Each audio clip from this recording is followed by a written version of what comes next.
It's morning, and much like yesterday, everywhere is covered in snow.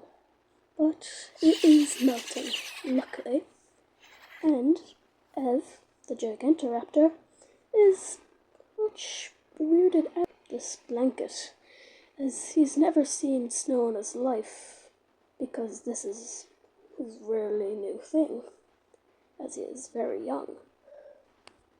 It's almost like everything is white, but he's the only one that stands out because of his red colouring. But Ev would be wrong, as there's another dinosaur here, a Dilophosaurus, and he has black stripes with a green and blue body. And he also stands out, but also blends in.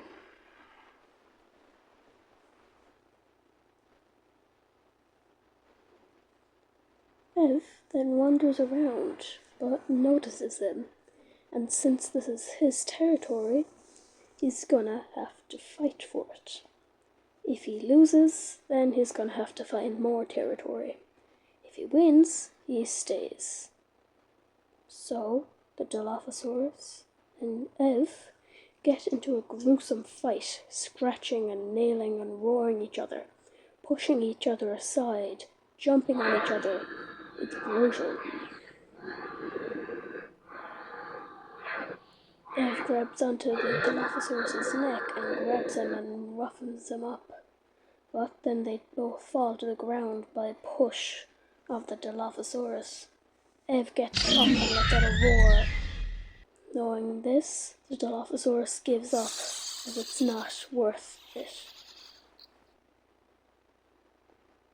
Victorious, Ev also lets out his roar, and then he watches the sad Dilophosaurus leave. Meanwhile, in a part of a forest, a strange-looking dinosaur is grazing on some of the plants. As it walks through the rocks and trees and bushes, it comes closer to a much more common species, an Edmontosaurus. It has a blue head, which is probably good for attracting mates, and its body is just a more peachy browny colour with stripes. But a dinosaur is watching it. A Tarbosaurus. This is bad, as Tarbosaurus normally feed on hadrosaurs like this.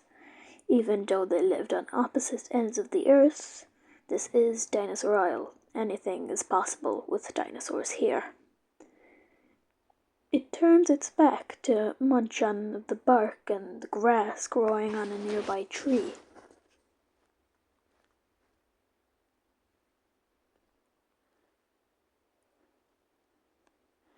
But then it fell over, probably trying to get a scratch out of the rocks.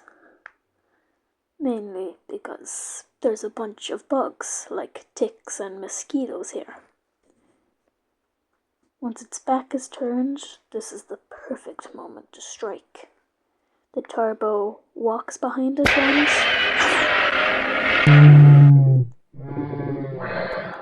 The Edmontosaurus tries to fight back, kicking and whacking with its tail, but the Tarbo is a bit powerful, using its teeth and claws to scrape. But the Edmontosaurus smacks it with his tail, pushing it and jolting it up. The main goal for the Tarbo is to get the neck, but the Tarbo gets the leg instead, biting down. The Edmontosaurus screams out. It then moves its tail in pain, whacking it, but then lets and stops. The Tarbosaurus has won, and that's just the way of life. Some predators will always get the prey.